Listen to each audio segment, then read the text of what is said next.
بسم اللہ الرحمن الرحیم والسلام علیکم یا رسول اللہ الصلاۃ والسلام علیک یا رسول اللہ السلام علیکم یا نبی اللہ الصلاۃ والسلام علیک یا نبی اللہ السلام علیکم یا حبیب اللہ الصلاۃ والسلام علیک یا حبیب اللہ وعلی آلک و اصحابک یا نور اللہ. پیچھے کل جو سبق میں ایک چیز بیان کی گئی تھی کہ بعض یہ ہے کہ ما فصاحتی ہا جو ہے یہ خلوصو کی ضمیر سے حال واقع ہے، اس پہ تو کچھ نہیں تھا. پھر بعض لوگوں نے یہ کہا کہ یہ کلمات سے حال واقع ہے. ما فصاحتی ہا یہ کلمات سے حال واقع، کلمات ذوالحال ہے، اور ما فصاحتیہ یہ حال واقع ہے. اور یہ اس کا جو عامل ہوگا یہ تنافر ہوگا. اب یہ عامل جو ہے اس کا تنافر ہے. اب کہہ رہے ہیں یہاں پر کہ اگر اس کو ما فصاحتیہ کو اور ذوالحال یہ بنائیں، اور انہوں نے یہ کیا کہا تھا اس پر کہ اس سے فائدہ یہ ہوتا کہ تاخیر کو لاسٹ میں لے جاتے تاکہ یہ ذوالحال اور حال کے درمیان اجنبی کے ذریعے کوئی فصل لازم نہیں آتا. تو کہہ رہے ہیں یہ بات تو ٹھیک ہے اگر ہم مان لیں ذوالحال حال کے درمیان قرب آ جائے گا، لیکن ایسی صورت میں مصنف کا مقصد ہی فوت ہو جائے گا. اور مقصد ایسے فوت ہوگا کہ خلوص جو ہے یعنی نہ ہونا، خالی ہونا یعنی نہیں ہوگا، نفی ہے. تو اب خلوص جو نفی ہو وہ مقید بالقید، ایک تو مقید ہے یہ، اور قید کے ذریعے کس کے ہے؟ یہ مقید ہے کس کے ذریعے؟ وضاحت کے ذریعے. صحیح ہے، مقید بالقید پر داخل ہوگا. فصاحتیہ ہے تو اب مقید بالقید یعنی تنافر کلمات ما فصاحتیہ پر داخل ہوگا. اور نفی جب مقید بالقید پر داخل ہو تو صرف قید کی طرف متوجہ ہوتی ہے، مقید کی طرف متوجہ نہیں ہوتی ہے. تو گویا کہ یہ نفی ہو جائے گی کس کی؟ فصاحتیہ کی. اب یہ مانا جائے گا یعنی اس کا خالی ہونا ذوف تعلیف سے اور تنافر کلمات سے تو فصیح. اب یوں کہیں گے یعنی یہاں کہیں گے کہ اس کا مطلب یہ ہوگا تنافر کلمات موجود ہو اور فصاحت سے خارج ہو تو وہ کلمہ فصیح ہوگا، کلام فصیح ہوگا. یعنی کہیں گے کہ اگر تنافر کلمات موجود ہوں، تنافر کلمات موجود ہوں اور فصاحت کلمات موجود نہ ہوں، جو نفی کریں گے نا، تنافر کلمات موجود ہوں اور فصاحت کلمات موجود نہ ہو تو کلام فصیح ہوگا، کلام فصیح ہوگا. اور اگر کوئی کلام کلمات متنافرہ غیر فصیحہ پر مشتمل ہو، غیر مستفیہ پر فصیح ہو، کلمات متنافرہ غیر فصیحہ پر مشتمل ہے تو وہ کلام فصیح ہوگا، کیونکہ اس پر یہ تعریف صادق آئے گی کہ کلام تنافر کلمات سے اس حال میں خالی ہو کہ اس کے کلمات فصیح ہوں. تنافر کلمات سے خالی ہو اس حال میں کہ اس کے کلمات فصیح ہوں. یعنی اب کہیں گے تنافر سے خالی ہونا ضروری نہ ہوگا، لہذا اگر تنافر کلمات سے اس حال میں خالی ہو کہ اس کے کلمات فصیح ہوں، یعنی کلمات اگر فصیح ہوں گے تو تنافر سے خالی ہونا ضروری ہوگا، اگر فصیح نہ ہو تو تنافر سے خالی ہونا ضروری نہ ہوگا. اگر کسی کلام کے تمام کلمات فصیح نہیں ہے تب بھی وہ کلام بھی فصیح بن جائے گا. حاصل اس کا یہ نکلے گا کہ اس صورت میں ایسا لازم آئے گا کہ اگر فصاحت نہ ہو تب بھی وہ کلام فصیح بن جائے گا. حالانکہ مصنف کا مقصد کہنے کا یہ تھا کہ ان سب سے بھی خالی ہو اور ساتھ ہی ساتھ اس کے کلام کے جو تمام کلمات ہیں وہ بھی فصیح ہو، تب وہ کلام جو بنے گا جا کر کے فصیح کہلائے گا. اور اس صورت میں اگر ہم نکالیں گے تو یہاں پر فصاحت کی جو نفی ہوگی، ایسی صورت لازم آئے گی کہ تنافر کلمات ہو اور فصیح نہ ہو، تنافر کلمات ہو اور فصیح ہو جائے. اب اس کے بعد آگے چلیں.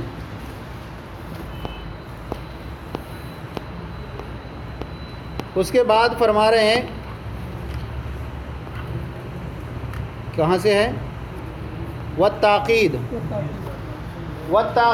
کون الکلام معقداً، یعنی کلام کا ایسا پیچیدہ ہونا، کلام کا ایسا پیچیدہ ہونا کہ اللہ یکون الکلام ظاہر الدلالہ، کلام کا ایسا پیچیدہ ہونا کہ اللہ یکون الکلام ظاہر الدلالتی علی المراد لخلل، کہ کلام کا ایسا ہونا کہ وہ اپنے معنی مراد پر دلالت کرنے میں ظاہر نہ ہو، اپنے معنی مراد پر دلالت کرنے میں ظاہر نہ ہو، لخلل، کسی خلل، کسی رکاوٹ، کسی کمی کی وجہ سے۔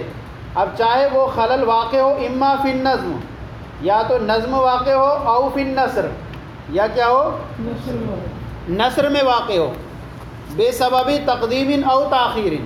اب یہ کیا ہوگا، نظم میں واقع ہوگا، چونکہ الفاظ کی تقدیم و تاخیر کے اعتبار سے واقع ہوگا تو اس کو ہم تاخیر لفظی کہیں گے، اور اگر معنوی طور پر واقع ہوگا تو اس کو ہم تاکید یا تو نظم میں واقع ہو کسی تقدیم کے سبب سے، تاخیر کے سبب سے، یا حذف کی وجہ سے، یا اس کے علاوہ کی وجہ سے۔ مما یوجب صعوبۃ فہم المراد، جو کہ معنی مراد کو سمجھنے میں مشکل کا سبب بنتا ہو، مشکل یعنی کسی تقدیم یا تاخیر کے سبب، یا حذف یا وغیرہ کے سبب، جو کہ مراد کو سمجھنے میں مشکل کا سبب بنتا ہو۔ کا قول الفرزدق، جیسے فرزدق کا قول فی مدح ہشام، حال ہشام، جیسے کہ فرزدق کا قول جو ہے وہ ہشام کے ماموں کی تعریف میں۔ اچھا پہلے اس کو تھوڑا سن لیں، یہ ہشام جو ہے نا، یہ ہشام جو ہے ایک بھانجا ہے اور ابراہیم ایک ماموں ہے، صحیح ہے؟ ہشام جو ہے بھانجا ہے اور ابراہیم ماموں ہے، اور اس کے جو والد کا نام ہے، کس کے والد کا؟ ابراہیم کے جو والد کا نام، ان کا نام بھی ہشام ہے۔ شاعر نے اس طرح سے مسئلہ بیان کیا ہے، اتنا تقدیم و تاخیر کر دیے کہ معنی مراد کو سمجھنا جو ہے مشکل ہو گیا، اتنا تقدیم و تاخیر کیا کہ مبتدا اور خبر کو دور کر دیا ہے، موصوف صفت کو الگ کر دیا ہے، مستثنی منہ پر مستثنی کو مقدم کر دیا، مبدل منہ بدل کے درمیان فصل کثیر لیا ہے، تو اب پتہ نہیں چل رہا ہے کہ ہے کیا اس شعر کا معنی و مفہوم۔ جب ہم اس کو صحیح کر کے پیش کرتے ہیں تو نکلتا ہے کہ لیسا مثلہ فی الناس، لوگوں میں کوئی مثل نہیں ہے اس کے، کس کے؟ ابراہیم کے مثل کوئی نہیں ہے، الا مملک، مگر ایسا بادشاہ جس کو حکومت عطا کی گئی، جس کی ماں کا باپ ابراہیم کا باپ ہے۔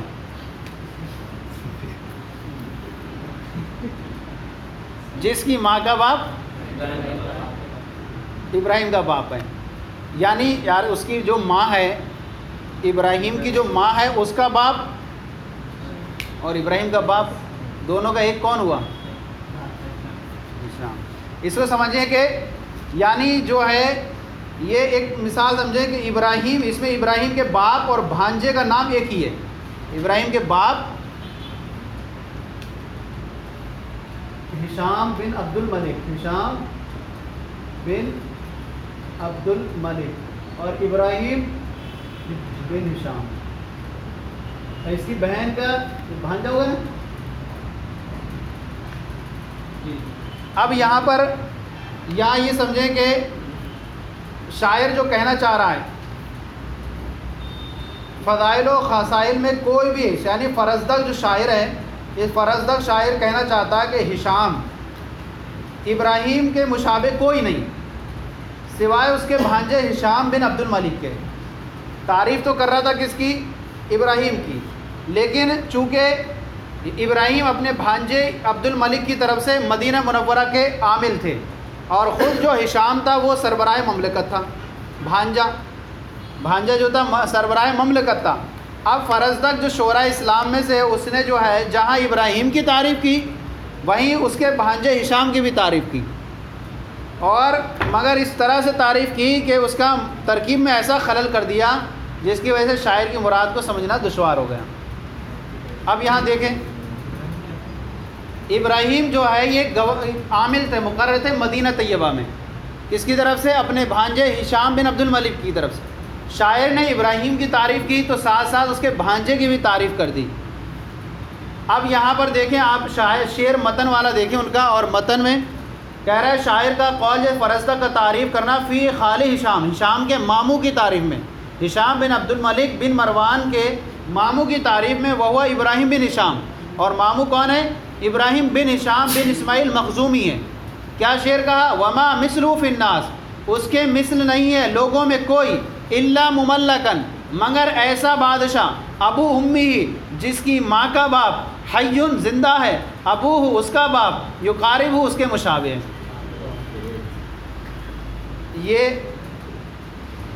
یہ اس نے کہہ دیا. یہ شعر اس طرح تقدیم و تاخیر کر دی. اس کو ترجمہ کیا نکلا اس کا کچھ پلے نہیں پڑا ہوا.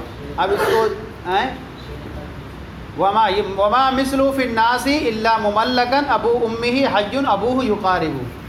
یہ شاعر فرزدق نے جو ہے تقدیم و تاخیر کے ذریعے شعر کہا کیا کہ لوگوں میں اس کے مثل کوئی نہیں ہے مگر ایسا مملک جس کی ماں کا باپ زندہ ہے اس کا باپ جو اس کے مشابہ. اب کہہ رہا ہے لیسا مثلہ فی الناس. اب یہ اس کے نکال کے دکھا رہے ہیں یعنی لوگوں میں کوئی نہیں ہے جو اس کے مثل ہو. کس کے مثل ہو؟ حیٌ کوئی زندہ نہیں ہے. یقارب ای احد یشبہ فی الفضائل یعنی کوئی ایسا زندہ نہیں ہے جو فضائل میں اس کے مشابہ ہو. کس کے مشابہ ہو؟ ابراہیم کے. ابراہیم یعنی لوگوں میں کوئی ایسا نہیں ہے جو اس کے مشابہ ہو فضائل میں الا مملک مگر ایسا بادشاہ. مملک سے مراد کون ہے؟ ہشام بن عبد الملک یعنی بھانجا. مگر ایسا بادشاہ رجل اوتی الملک جسے بادشاہت عطا کی گئی یعنی ہشام. کہہ رہے ہیں ابو امی یعنی اس مملک کی ماں کا باپ. اس مملک کون ہوا؟ ہاں ہشام کی ماں کا. اس مملک سے مراد کون ہے؟ ہشام. اس مملک کی ماں کا باپ ابوہ اس ممدوح ابراہیم کا باپ ہے. ای لا یماثل احد یعنی کوئی مثل نہیں ہے اس کے الا ابن اختی مگر اس کی بہن کا لڑکا وہو ہشام اور وہ کیا ہے؟ ہشام. یعنی شاعر کا صرف مقصد کہنے کا یہ ہے کہ لوگوں میں ابراہیم کی طرح کوئی نہیں ہے مگر ایک اس کا بھانجا ہی ہے جو اس کے مثل ہے فضائل میں اور جس کا جو نام ہے وہی اس کے دادا کا نام بھی ہے نانا کا نام ہے. جس کی ماں کا باپ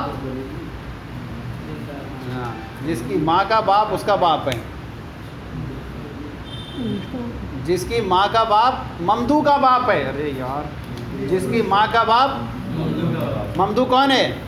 ابراہیم. تو ابراہیم کا باپ بھی کون؟ ہشام نام اس کا. اور ممدو کی ماں کا باپ کون ہے؟ وہ بھی کیا ہے؟ ہشام ہی ہے. یعنی بھانجے کی ماں کا باپ کون ہے؟ ممدو کا باپ ہے. ممدو کا باپ بھی ہشام ہے. اب اس کو اور کلیئر کریں. نہیں سمجھ میں آیا؟ دیکھیں ابراہیم بن ہشام اور ہشام بن عبد الملک بھانجا ماموں اور یہ نانا. صحیح ہے. لوگوں میں کوئی مثل نہیں ہے ابراہیم کے. اس کی تعریف کر رہا تھا شاعر. اس کی تعریف کر رہا تھا لوگوں میں کوئی مثل نہیں ہے ابراہیم کے سوائے اس کے بھانجے کے جو مملک ہے کہ جس مملک کی ماں کا باپ اس ممدو کا باپ ہے. یعنی کہ جس مملک کی ماں کا باپ ممدو کا باپ ہے. ممدو کا باپ بھی ہشام ہے اور بھانجے کا نام بھی ہشام. اتنا مسئلہ تھا اس کو کیا کر دیا. اب دیکھیں یہاں کہہ رہے ہیں کہ ہاں ایسا بادشاہ ایسا مرد جس کو بادشاہ عطا کی گئی یعنی ہشام جس کی ماں کا باپ اس مملک کی ماں کا باپ ہے یعنی ممدو ابراہیم کا باپ ہے. ای لا یماثل احد یعنی کوئی ایسا نہیں ہے جو اس کے مثل ہو مگر اس کا بھانجا وہ ہوا ہشام اور وہ ہشام ہے. اب یہاں پر کہہ رہے ہیں کہ ففی فصل بین المبتدا والخبر. یہاں مبتدا اور خبر کے درمیان فصل ہے یعنی ابو امی ابو یہ کیا ہے؟ مبتدا اور خبر ہے. اب شعر کو ایک بار ٹکڑے کر کے دیکھیں. شعر کہاں پر ہے؟ شعر وما مثلہ فی الناس الا مملک ابو امی ہی ابو کہاں آ گیا؟ اس کے درمیان میں حیون آ گیا. کہہ رہے ہیں مبتدا و خبر ابو امی. یہاں یعنی مبتدا اور خبر ابو امی ابو اس کے درمیان فصل ہے اجنبی کے ذریعے الذی ہوا حیون جو کیا ہے؟ حیون ہے. وہ بین الموصوف والصفت اور موصوف و صفت کے درمیان فصل ہے یعنی حیون یقارب. یہ حیون موصوف ہے یقارب صفت ہے. اور دیکھیں حیون کہاں ہے؟ موصوف اور صفت. یقارب کہاں ہے؟ بیچ میں ابو آ گیا، تو کہہ رہے ہیں کہ موصوف اور صفت کے درمیان فصل ہے، یعنی حی یقاربہ، اس کے درمیان فصل ہے اجنبی کے ذریعے الذی ہوا ابو، جو کیا ہے ابو ہے۔ وتقدیم المستثنى علی المملک، آنی مملک اور مستثنیٰ کو مقدم کر دیا گیا، یعنی مملک کو علی المستثنى منہ، مستثنیٰ منہ پر، یعنی حی پر، کس پر؟ حی پر۔ وفصل کثیر بین البدل وهو حی والمبدل منہ وهو مثلہ، اور فصل کثیر ہے بدل وہ اور حی ہے وہ، اور مبدل منہ وهو مثلہ ہے، اس کے درمیان وما مثلہ، اور کہاں ہے اس کے بعد حی، کتنا فصل کثیر کر دیا، یعنی بدل جو ہے وہ حی ہے اور مبدل منہ وهو مثلہ ہے، ان کے درمیان فصل کثیر ہے۔ فقول مثلہ اسم ما، مصنف کا قول مثلہ یہ ما کا جو ہے اسم ہے، ما مثلہ صحیح ہے، اسم ہے، وفی الناس خبر، اور فی الناس جو ہے اس کی خبر ہے، اور الا مملک یہ منصوب ہے لتقدمی علی المستثنی منہ، مستثنی منہ پر مقدم ہونے کی وجہ سے۔ اتنا اس کے اندر جو انہوں نے کر دیا، تقدیم و تاخیر کے اصل معنی مراد کو سمجھنے میں دشواری ہو گئی کہ کہہ کس کی تعریف کر رہا تھا، جب تک اس کی اصل ہم نے نہ نکال کر کے پیش کی گئی۔ جیسے کہ اردو میں جو ہے اس کی مثال جو ہے یوں بھی ایک پیش کی جاتی ہے، تنافر کلمات کی پیش کی جاتی ہے، تنافر کلمات کی، اور بلکہ تنافر کلمات میں ایک آتا ہے اردو کے اندر، چچا چار کچرے کچے، چچا چار کچرے پکے، پکے کچرے کے کچے، چچا کچے پکڑے۔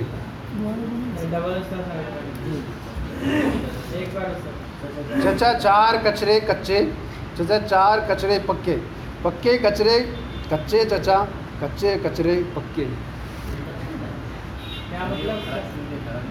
یہ الگ الگ ان کو دیکھیں تو سب صحیح ہیں، لیکن اتنا گھما دیا اس کے اندر، ملا دیا ہے کہ آپ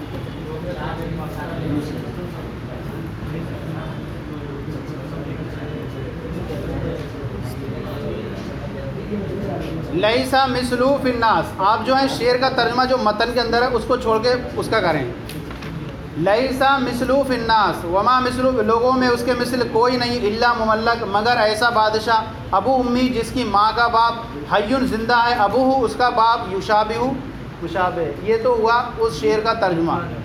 لیسا مثلو فی الناس، لوگوں میں اس کے مثل کوئی نہیں ہے، حی جو زندہ ہو، یشابہ یعنی احد کوئی ایسا نہیں جو اس کے فضائل میں مشابہ ہو، مگر ایسا مملک جس کو بادشاہ عطا کی گئی، یعنی ہشام، یعنی جس مملک کی ماں کا باپ وہ ممدو ابراہیم کا باپ ہے۔ لا یماثل احد، کوئی اس کے مثل نہیں ہے مگر اس کا بھانجا، وہ ہشام، اور وہ کیا ہے؟ ہشام ہے۔ تو اس میں جو ہے مبتدا و خبر یعنی ابو امی ابوہ کے درمیان فصل ہے اجنبی کے ذریعے سے جو کہ حیٌ ہے، اور موصوف اور صفت کے درمیان فصل ہے، یعنی موصوف صفت کون ہے؟ حیٌ یقاربہ ہے، اس کے درمیان فصل ہے اجنبی کے ذریعے الذی ہوا ابو، جو کہ ابو ہے، اور مستثنی مقدم ہے یعنی مملک کس پر؟ علی المستثنی منہ، مستثنی منہ یعنی حیٌ پر، اور بدل جو ہے حیٌ ہے، اور مبدل منہ جو ہے مثلہ ہے، ان کے درمیان فصل کثیر ہے۔ تو مصنف کا قول مثلہ یہ ماں کا اسم ہے، اور فی الناس یہ اس کی خبر ہے، اور الا مملک یہ منصوب ہے، یہ مستثنی منہ پر مقدم ہونے کی وجہ سے۔ اصلی عبارت الگ سے کر کے نکالیں، یہ جو بیان کریں یہی کر لیں۔ اب یہاں پر ایک چیز بیان کر رہے ہیں علامہ زوزنی علامہ خلخالی کے بارے میں۔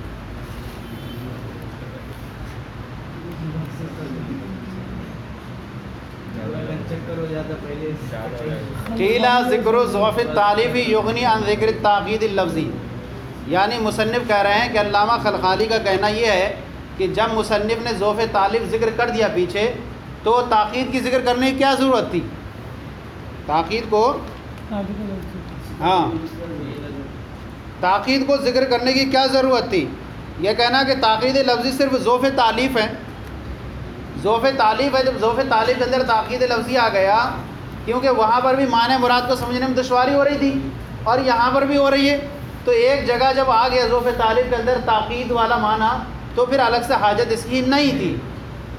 تو فرماتے ہیں کہ قیلا ذکر ضعف التعلیف یغنی عن ذکر التاکید اللفظی، کہا گیا ہے کہ ضعف تعلیف کا ذکر یہ بے نیاز کر دیتا ہے تاکید لفظی کے ذکر سے، لہذا اس کو بیان کرنے کی ضرورت نہیں تھی۔ مصنف فرماتے ہیں وفی نظر، نظر لے کر اور اس میں کیا ہے؟ یہ نظر ہے، یعنی ان کے جس قول میں جو ہے نظر ہے، ان کا یہ کہنا کہ بھائی اگر ہم نے تاکید ظوف تعلیف ذکر کر دیا تو تاکید لفظی کی کوئی حاجت نہیں ہے، کیونکہ اس میں ذکر آ گیا۔ تو ہم کہتے ہیں اس میں جو ہے آپ کے نظر ہے، کیونکہ ہو سکتا ہے کہ تاکید جو ہے کلمہ جو ہے کیا ہو، تمام کلمات صحیح ہوں۔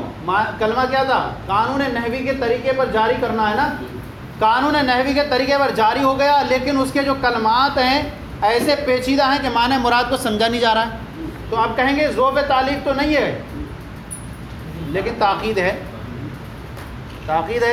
یا کہیں سمجھ لیں کہ چلے معنی مراد کو سمجھنے میں دشواری ہو رہی ہے، معنی مراد کو سمجھنے میں دشواری ہو رہی ہے، لیکن کلام جو ہے کلمہ نحوی کے طریقے پر ہے، تو ظوف تعلیف نہیں پایا جا رہا ہے، لیکن کیا یہ تاکید ہے۔ تو آپ کا یہ کہنا کہ جہاں جہاں ظوف تعلیف ہوگا وہاں تاکید پائی جائے گی، جیسے یہاں کہہ دیں جا احمد، احمد آیا، اب یہاں کہہ دیں کہ قاعدہ نحوی کے تو خلاف ہو گیا، ظوف تعلیف نہیں ہو گئی، ظوف تعلیف پائی جا رہی ہے یہاں پر، کیونکہ غیر منصرف پر تنوین نہیں آنا چاہیے، جا احمد، لیکن جو ہے تاکید معنوی، تاکید نہیں یہاں پر۔ معنی سمجھ میں آ رہا ہے اس کا؟ معنی سمجھ میں آ رہا ہے نہیں، لیکن کیا ہوا؟ ظوف تعلیف ہو رہی ہے یہاں پر، کہ کیا یہاں پر قاعدہ نحوی کے خلاف جاری ہو گیا۔ تو اس طرح سے کہیں گے اس کے درمیان عموم خصوص من وجہن کی نسبت نکلے گی، ایک مادہ اجتماع کا ہوگا اور دو افتراق کے ہوں گے، دو کیا ہوں گے؟ افتراق کے ہوں گے، لہذا کہیں گے تاکید اور درمیان عموم خصوص من وجہن کی نسبت ہوگی، ایک مادہ اجتماع کا اور دو افتراق کے ہوں گے، یعنی مادہ اجتماع میں جہاں تاکید لفظی اور ظوف تعلیف دونوں جمع ہو جائیں، جیسے فرزدق کا قول کون ہے؟ وما مثلو فی الناس، صحیح ہے۔ اور مادہ افتراق کی مثال جہاں صرف تاکید پائی جائے اور ظوف تعلیف نہ پائی جائے، جیسے چند امور کے اجتماع سے معنی مراد کو سمجھنا تو دشوار ہو، لیکن وہ تمام امور جو ہیں نحوی قاعدے کے مطابق ہوں، تو کہیں گے یہاں پر کیا پائی جا رہی ہے؟ تاکید پائی جا رہی ہے، لیکن ظوف تعلیف نہیں ہے۔ اور دوسری جیسے کہیں گے جہاں ظوف تعلیف ہو لیکن تاکید نہ ہو، جیسے جا احمد، تنوین کے ساتھ کہیں ہم، تو یہاں احمد غیر منصرف ہے، تو قاعدہ نحوی کے تو خلاف ہے، ظوف تعلیف یہاں پر پایا گیا لیکن تاکید نہیں پائی جا رہی، صحیح ہے نہیں؟ تو یہی کہہ رہے ہیں مصنف کہ جو یہ کہا گیا کہ ظوف تعلیف کا ذکر تاکید کے ذکر سے، تاکید لفظی کے ذکر سے بے نیاز کر دیتا ہے، فیہ نظر، اس کے اس قول میں کیا ہے؟ ان کے نظر ہے، لجواز ان یحصل التاکید، اس لیے کہ ہو سکتا ہے کہ تاکید حاصل ہو ایسے چند امور کے اجتماع سے، موجبۃ لصعوبۃ فہم المراد، جو فہم مراد کو سمجھنے میں دشواری کا سبب بنتے ہوں، وَإِن كَانَ كُلٌّ مِّنْهُمَا جَارِيًا، اگرچہ ان میں سے ہر ایک جو ہے وہ قانون نحوی کے مطابق جاری ہوتا ہو، اگرچہ ان میں سے ہر ایک کیا ہو؟ قانون نحوی کے مطابق جاری ہوتا ہو، وَبِهَذَا يَظْهَرُ فَسَادُ مَا قِيلَ، اور اسی کے ذریعے ظاہر ہو گیا اس چیز کا فساد، ما قیلہ جو کہا گیا، انہ لا حاجت فی بیان التاکید فی البیت، کہ شعر کے اندر جو ہے تاکید کو بیان کرنے کی کوئی حاجت نہیں، جب ظوف تعلیف آپ نے بیان کر دیا تو تاکید کی کوئی حاجت نہیں ہے، الی ذکر تقدیم المستثنی علی المستثنی منہ، کہ آپ نے جو کہا کہ مستثنی کو مقدم کر کے مستثنی منہ پر، کیا پریشانی اس میں؟ ہم نے ظوف تعلیف کہہ دیا، یہاں پر ظوف تعلیف کہہ دیں گے تو آپ کو تاکید کرنے کی حاجت ہی نہیں تھی یہاں پر، تو کہ حاجت نہیں ہے تاکید کو بیان کرنے کی شعر میں کہ مستثنی کو مقدم کو ذکر کرنے سے مستثنی منہ پر، بل لا وجہ لہ، بلکہ اس کی کوئی وجہ نہیں، لأن ذلک جائز باتفاق النحاة، اس لیے کہ یہ اتفاق نحویوں کے اتفاق سے کیا ہے، یہ چیز کیا جائز ہے کہ مفعول مقدم ہو جاتا ہے، فاعل مقدم ہو جاتا ہے، ہو جاتے ہیں نہیں، مفعول مقدم ہو جاتا ہے، مستثنی منہ مقدم ہو جاتا ہے، مستثنی منہ مقدم ہو جاتا ہے مستثنی منہ پر، تو یہ تو نحویوں کا قاعدہ طریقہ ہے۔ تو یہاں کہیں گے کہ ہم یا ظوف تعلیف نہیں ہوئی، ظوف تعلیف تاکید ضرور ہو گئی، کیا ہو جائے گی؟ تو تاکید اور ظوف تعلیف میں ایسا نہیں کہ دونوں ایک چیز ہیں، الگ الگ چیز ہیں، ایسا ہو سکتا ہے جہاں ظوف تعلیف ہو تاکید نہ ہو،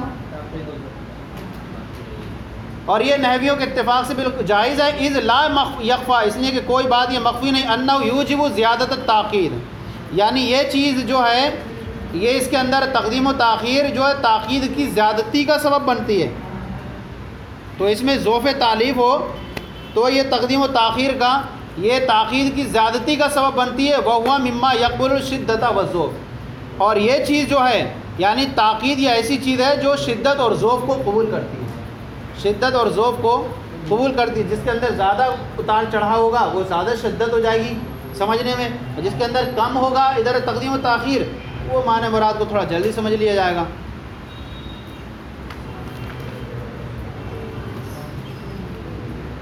ہو گیا؟ چلیں صلو علی الحبیب صلی اللہ علی محمد۔